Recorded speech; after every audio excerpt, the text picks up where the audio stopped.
আছে দিয়ক আজি মোক নালাগে টিকেট দিয়ক জালুকবাৰীৰ পৰা প্ৰদ্যুৎ বৰদলৈক দিয়ক চিফ মিনিষ্টাৰ পদ এৰি দিয়ক দম আছে যদি আজি তেওঁ ঘোষণা কৰক মই প্ৰত্যাহ্বান জনাইছো হিমন্ত বিশ্ব শৰ্মা যদি দম আছে জালুকবাৰীৰ মুখ্যমন্ত্ৰী পদ দে যদি ঘৰত জুই লাগে তেলে সেই ঘৰখন বচাবৰ কাৰণে ঘৰৰ মানুহে ঘৰৰ ভিতৰত সোমাই নাথাকে দৌৰা দৌৰি কৰে ওলাই আহে বাহিৰলৈ ওলাই আহি হাতত যি পায় কুঁৱাৰ পায় পানী পায় বালি পায় মাটি পায় মুঠতে ঘৰটো বচাবৰ কাৰণে সেইবিলাক দি হ'লেও কষ্ট কৰে আৰু সেইকাৰণে প্ৰথম মোৰ ঘৰখনত আমি গঢ়া ঘৰখন বিজেপি আমি গঢ়িছো হিমন্ত বিশ্ব শৰ্মাই গঢ়া নাই আমি গঢ়া দলত হিমন্ত বিশ্ব শৰ্মাই আহি খাইছে আজি যদি তেওঁ আমাৰ যে পুৰণা বিজেপিৰ মূৰত যে থপিলে তেওঁ কিয় জালুকবাৰী এৰি নিদিয়ে প্ৰদ্যুৎ বৰদলৈক যদি ত্যাগী হয় তেওঁ কিয় জালুকবাৰী এৰি নিদিয়ে তেওঁ কমতে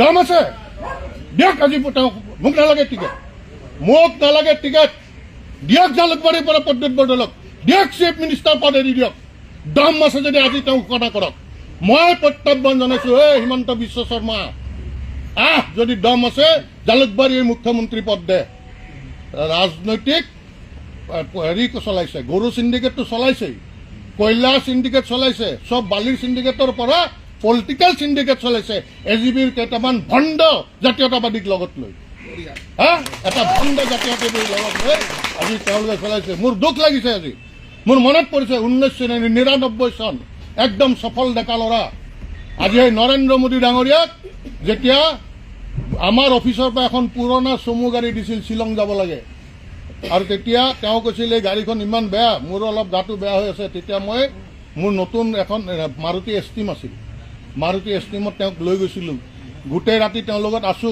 পিছদিনা তেওঁৰ লগত আহিছো আজি সেই কাৰ্যকৰ্তা এজনক আজি এই কংগ্ৰেছীৰ কাৰণে আজি তেওঁ গমেই নাপায় যে তেওঁ এনেকুৱা এজন নিষ্ঠাৱান কাৰ্যকৰ্তাৰ নাম কাটি যোৱা কালিলৈ কংগ্ৰেছ কৰি থকা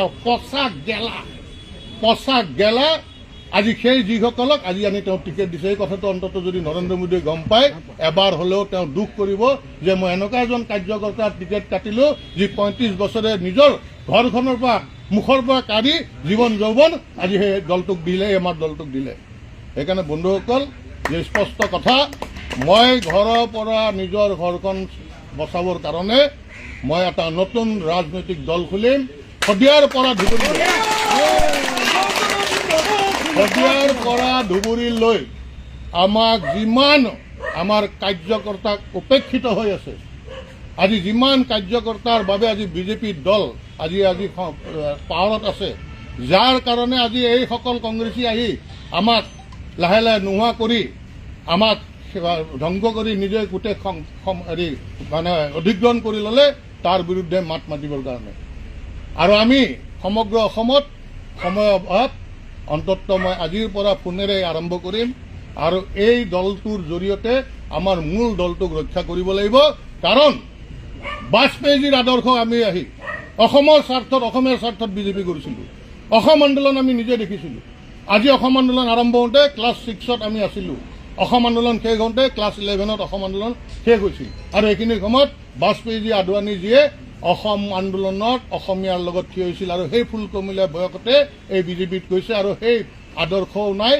আজি সেই বিজেপিও নাই আজি সেইকাৰণে স্পষ্টভাৱে আমি দল খুলিম আৰু এই প্ৰত্যাহ্বান হিমন্ত বিশ্ব শৰ্মা ডাঙৰীয়া স্পষ্টভাৱে শুনক 2006 চনত আপোনাৰ বিৰুদ্ধে আপোনাৰ জাগাত গৈ 6000 ভোট পাইছিলোঁ আপোনাৰ যদি দম আছে প্ৰদ্যুৎ বৰদলৈক দিছপুৰৰ পৰা জিকাই দেখাওক আপোনাৰ এই আপনাৰ সিন্ডিকেটৰ টকা উৰুৱাই দিছপুৰৰ ভোটাৰক ভোট কিনিব নোৱাৰে দিছপুৰীয়া ভোটাৰ আপোনাৰ টকাত বিক্ৰী হোৱা বিকাও ভোটাৰ নহয় আপোনালোকৰ বিকাও ভোটাৰ আমাৰ দিছপুৰীয়া ৰাইজ নহয় আপোনাৰ দম আছে যদি প্ৰথম প্ৰদ্যুৎ বৰদলৈক এৰি দিয়ক দিছপুৰ জালুকবাৰী মুখ্যমন্ত্ৰী তেওঁ ঘোষণা কৰক নহ'লে দিছপুৰত আহক আছো এই হৈ আছো আৰু আপোনাৰ মুখ্যমন্ত্ৰীৰ সপোন চবকে টুপি পিন্ধাই মুখ্যমন্ত্ৰী হোৱাৰ সপোন এইখন প্ৰকাণ্ড ৱাল এইবাৰ আপোনাৰ বিৰুদ্ধে থিয় হ'ব সকলোকে একত্ৰিত কৰাৰ সময় কম হ'ব, কিন্তু আপোনাৰো এই 2 নম্বৰ টুপি পিন্ধি ৰাজনৈতিক অভিগণ্ডি পূৰণ হোৱাৰ বাবে আমি বিজেপি কৰা নাছিলো, এই তেজ আমি পানী কৰা নাছিলো। আপুনি আপোনাৰ ঘৰৰ পৰিবাৰে অজগৰৰ দৰে সকলো মাটি খোৱাৰ কাৰণে আমি চৰকাৰত আপোনালোকক অনা নাছিলো, আমি আনিছিলো জাতিৰ কাৰণে। আৰু জাতিৰ কাৰণে মাত মাতি থাকিমে, মাত মাতি আহিমে। প্ৰথম চৰ্ত হ'ব আমাৰ দলৰ স্পষ্টভাৱে কোনো কংগ্ৰেছে কোনো মন্ত্ৰীসভাত ৰাখিবই নোৱাৰিব, তেতিয়াহে আমি সমৰ্থন কৰিম।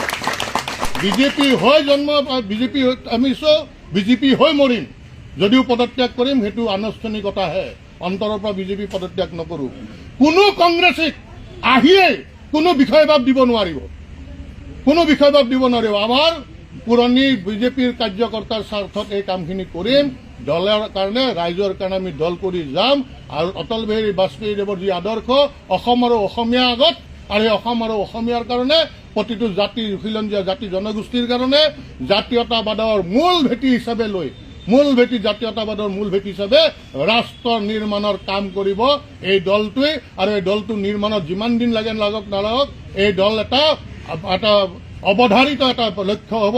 আৰু কোনো কংগ্ৰেছীক এনেকুৱা ধৰণৰ অপসাৰণ কৰিব দিয়া নহ'ব, কাৰণ এওঁলোক কোন জাতৰ জানে? কিন্নৰৰ কাৰণে যদিও ৰিজাৰ্ভেশ্যন দিলেহেঁতেন, এওঁলোকে কিন্নৰ হৈ লৈ হ'লেও সেই ৰিজাৰ্ভেশ্যনত খেলা মানুহ, কিন্নৰ হৈ ৰিজাৰ্ভেশ্যনত খেলিলেহেঁতেন। এনেকুৱা নিকৃষ্ট মানুহ যোৱাকালিলৈ আমাৰ বিজেপিক গালি পাৰি আছে। যোৱা 30-35 বছৰ সেই কংগ্ৰেছে তেওঁলোকক কি দিয়া নাছিল, কি পদ দিয়া নাছিল। আজি সেইসকলে আজি আহি আমাৰ ইয়াত তেওঁলোকে আমাক দিব। আজি ৰাইজক কোন পলৰীয়া, তেওঁ মাৰ্ঘেৰিটাৰ পৰা পলালে, নগাঁৱৰ পৰা পলালে, এইবাৰ দিছপুৰৰ পৰা আহিব, আৰু পিছত দিছপুৰৰ পৰা পলাব। দিছপুৰীয়া ৰাইজ এই আঁচনিত ভুল যোৱা নহয়। আৰু এটা কথা, হিমন্ত বিশ্ব শৰ্মা ডাঙৰীয়া, আপুনি পকেটৰ ধন আঁচনিক দিয়া নাই, লোন লৈ আঁচনি দিছে, আৰু লোন লৈ কাম কৰি আছে। অসমৰ ৰাইজক ধাৰুৱা বনাই আছে, ধাৰুৱা। এনেকুৱা এটা বিপদত লৈ গৈ আছে যে এটা সময়ত আমাৰ ডেকা ল'ৰাবিলাকে অসমত উশাহ ল'ব নোৱাৰিব, আপুনি যি ৰাজনীতি, লেতেৰা ৰাজনীতি কৰিছে। আৰু সেইকাৰণে আজি সেই ভণ্ড জাতীয়তাবাদৰ বিৰুদ্ধে আমি গুজৰি উঠিছো। আৰু এই গুজৰণি শদিয়াৰ পৰা ধুবুৰীলৈ আপোনালোকে উপলব্ধি কৰিব। আপোনালোকৰ এই যে মানুহক টুপি পিন্ধাই আপোনালোকে যি ভাবিছে সেই আপোনালোকক কৰিব দিয়া নহ'ব। নতুন দলৰ নাম কি হ'ব, কিবা চিন্তা কৰিছে? নিশ্চয় আপোনালোকে ইমান কম সময় যাতে কোনো একো কৰিব নোৱাৰে, সুন্দৰকৈ বৈতৰণি পাৰ হ'ব পাৰোঁ, তাৰে মানে ৰাজনীতি কৰি আছে। আমিও সেইকাৰণে মই কৈছোঁ নহয় প্ৰথমে যে মোৰ সম্পূৰ্ণ আমি একদম ৰেডি। 23 তাৰিখে মই নমিনেশ্যন দিম, 23 তাৰিখে দিনৰ 12:30 বজাত নমিনেশ্যন দিম। আৰু এই নমিনেশ্যন এইকাৰণে দিম, ৰাইজে বিচাৰিছে। আৰু মই ময়ো ভোটাৰ, মই দিছপুৰৰ ৰাইজ।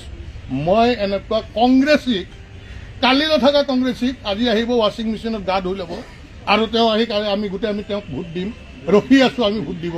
আমাৰ ৰাইজ ৰখি আছে, আহকচোন। মই কৈছোঁ নহয়, তেওঁৰ সেই কয়লা কলা ধনৰ পইচাৰ লোভত আমাৰ বিজেপিৰ আমাৰ ৰাইজ ৰখি থকা নাই, দিছপুৰৰ ৰাইজ।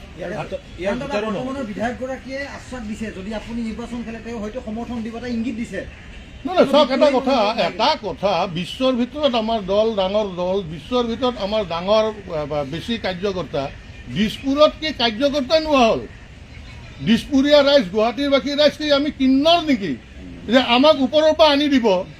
আৰু তাকো কোনে ৰিজেক্টেড, গাদ্দাৰ।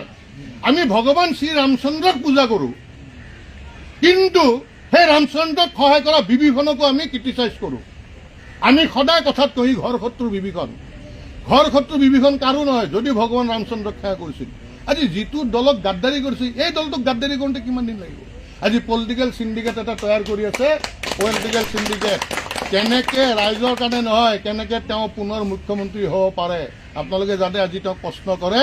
আৰু তেওঁ যাতে কোনো জয়ন্ত দাসৰ নামত বুজনিমূলক বক্তব্য নাৰাখে, এই কথাটো তেওঁক ইয়াৰ পৰাই কৈ দিলোঁ যে কোনো মোক বুজনিমূলক বক্তব্য যাতে নাৰাখে। মই কিমান মানে বুদ্ধিমত্তা, কিমান ভাল বক্তা, আহক, এইজনো ৰখি আছোঁ তেওঁৰ কাৰণে। খোজে প্ৰতি তেওঁ উজুতি খাব। ৰাতি প্ৰেছাৰৰ টেবলেট আগতে যদি 2টা খাইছিল, এই ইলেকশ্যনত 10টাকৈ খাব লাগিব, 10টাকৈ খাব লাগিব। আমি নিষ্ঠাবান বিজেপি কৰ্মী। বিজেপি যেতিয়া কৰিছিল তেওঁলোকে কংগ্ৰেছত আছিল, আমাক তেওঁলোকৰ গুণ্ডা বাহিনী মাৰিব আহিছিল, এদিনো মাৰিব পৰা নাছিল আমাক। আমাৰ এইখিনিত দম আছে, আমি তেওঁলোকৰ ফেপেৰি পাতি উঠাই দিছিলো। তাৰপিছত তেওঁ আমাৰ ঘৰত আহিছেতো আৰু ভাবিছে তেওঁলোকৰ নিচিনা বিকাও আমাৰ বিজেপিৰ পুৰণা কাৰ্যকৰ্তা নহয়, আমি হলো বিক্ৰী যোৱা কাৰ্যকৰ্তা নহয়। আৰু সেইকাৰণে আজি তেওঁক প্ৰত্যাহ্বান জনাইছো, এই প্ৰত্যাহ্বান তেওঁ যাতে গ্ৰহণ কৰে, যদিহে তেওঁ পুৰুষ হয়। যদি হিমন্ত বিশ্ব শৰ্মা পুৰুষ হয়, এই প্ৰত্যাহ্বান গ্ৰহণ কৰাৰ কাৰণে মই তেওঁক জনাইছো, আহ্বান জনাইছো। কেইটা সমষ্টিত এইবাৰ আপোনালোকে কি ভাবিছে, কেনেকুৱা কেইটা সমষ্টিত পৰিণত কৰিব মই কিবা ভাবিছে নেকি? যোৱাকালি ফোনত কেইবাটাও মানুহৰ লগত কথা পাতিছো। মোৰ নিজা নেটৱৰ্ক আছে, টিম আছে, কিন্তু আমি এতিয়া যে ইমান কম সময়ৰ ভিতৰত কোন হ'ব কি হ'ব, আৰু সেই টেষ্টেড আৰু ৰিজেক্টেড এই দলটোত কোনো নাথাকিব। অসমৰ ৰাইজৰ দ্বাৰা টেষ্টেড আৰু ৰিজেক্টেড কোনো নাথাকিব। ফ্ৰেছ ব্লাড, যাৰ গাত কোনো চেকা নাই, কোনো চিণ্ডিকেটৰ চেকা থকা, বেলেগত টিকেট নাপায় জাকে তাকে ইয়াত লোৱা লাগে। শিয়ালৰ জাক মোক দৰকাৰ নাই, সিংহৰ এটাই। আমি শিয়াল নুগুটাও এইবাৰ, সিংহ ল'ম। যোন সিংহ আছে তেওঁলোকক ল'ম। পুনৰবাৰ কৈছো, ৰাইজৰ দ্বাৰা ৰিজেক্টেড তাকো ইয়াত লোৱা নহ'ব। ৰাইজৰ দ্বাৰা আৰু কোনো চিণ্ডিকেট বা আন যিকোনো বদনাম থকা মানুহ আমাৰ এই দলত আহিব নোৱাৰিব। দলৰ নাম, দলৰ কি হ'ব, আমাৰ গোটেইখিনি আপোনালোকক জনোৱা হ'ব। ধন্যবাদ। কেৱল আচলতে বিজেপি এতিয়া সলনি হৈছে নেকি? কাৰণ কি এই যিখন তালিকা, এইখনতো নিশ্চয়কৈ আপোনালোকে কেন্দ্ৰীয় নেতৃত্বৰ দ্বাৰা অনুমোদিত এখন তালিকা। ক'ৰবাত নহয় ক'ৰবাত অটল বিহাৰী বাজপেয়ীৰ যি বিজেপি আছিল সেয়া বৰ্তমান সামগ্ৰিকভাৱে সলনি হৈছে নেকি? ইয়াতে হৈ গ'ল যে মুখ্যমন্ত্ৰী হৈ থাকিবৰ কাৰণে বেকবনলেছ যিমান আছে সেইবিলাকক টিকেট দিছে, হয় হুজুৰ কৰা। আৰু এইটো যে এনেকুৱা মাৰাত্মক আত্মঘাতী, সেই মানুহজনে যি সমষ্টি নহওক, যোন সমষ্টিৰে নহওক, বেকবনলেছ ব্যক্তিজনক পইচাৰ জোৰ জিকাই দিব। পইচাৰ জোৰ জিকাই দিয়াৰ পিছত তাত যিকোনো সিদ্ধান্ত ল'লে ক'ব, এই চুপ থাক, তোক টিকেট দিছো, MLA বনাইছো। সেই মানুহজনেও ক'ব, মোক টিকেটো দিছে, MLA বনাইছে, হয় ছাৰ আপুনি অহাবাৰো টিকেট দিব, অহাবাৰো MLA বনাম, মোৰ এটাই কাম, আপুনি যি কয় হয় ছাৰ কোৱা। আৰু সেই হয় ছাৰ কোৱা মানুহ বনাই লৈছে, বনাই তেওঁ সপোন দেখিছে। এইবাৰ সেই সপোন পূৰণ নহয়। আৰু এটা স্পষ্ট কথা দেই, এই মোৰ পদক্ষেপৰ দ্বাৰা কংগ্ৰেছে 0.001% মোৰ লাভান্বিত হ'ব নিদিওঁ, কাৰণ কংগ্ৰেছ হ'ল অসমীয়া জাতিৰ শত্ৰু। কাৰণ তেওঁলোকে টুইষ্ট কৰি দিয়েতো, টুইষ্ট কৰেতো। তেওঁ ভাল অৰেটৰ নহয়তো হিমন্ত বিশ্ব শৰ্মা, তেওঁ এজন ডিবেটৰ আছিল কলেজত। ডিবেটৰৰ কামেই কি হ'ল, সপক্ষে বা বিপক্ষে। বিপক্ষে মানে প্ৰথম শব্দটো হ'ল যে সূৰ্য পূব পিনে ওলায়, বিপক্ষে হ'লে তাৰ এগেইনষ্টত ক'ব লাগে। যুক্তিটো কিমান ভাল দিছে সেইটোৰ ওপৰত তেওঁ পুৰস্কাৰ পায়। তেওঁ সৰুৰ পৰাই তেওঁৰ অভিজ্ঞতা আছে মিছাক সঁচাকৈ মানুহৰ মাজত প্ৰচাৰ কৰা। আৰু সেইকাৰণে আজি কৈ দিছো পুনৰবাৰ, আমাৰ এই পদক্ষেপৰ দ্বাৰা কেৱল বিজেপিয়ে লাভান্বিত হ'ব, কিন্তু আৰু সেই কংগ্ৰেছীসকল হেৰি হৈ থাকক দেই। আমাৰ ফালৰ পৰা সেই যিসকল কংগ্ৰেছী মুঠ খলাই, যিসকল দৰকাৰ হ'লে কিন্নৰ হ'বলৈ হেৰি মানে তেওঁলোকে চিন্তা নকৰে, সেইসকল কিন্তু সজাগ হওক। আমি বিজেপিক ক্ষতি নকৰোঁ, বিজেপিক আগুৱাই দিম। আমাৰ চৰ্ত থাকিব, আৰু এই দলটো এইকাৰণে কৰিছোঁ যাতে আমি দলটোৰ জৰিয়তে অনাগত দিনত আমাৰ বিজেপিৰ ঘৰখন সুন্দৰ আৰু আমি সম্পূৰ্ণভাৱে শক্তিশালী আৰু মজবুত কৰিব পাৰোঁ, আৰু এই অপশক্তিৰ পৰা যাতে ঘৰখন বচাব পাৰোঁ।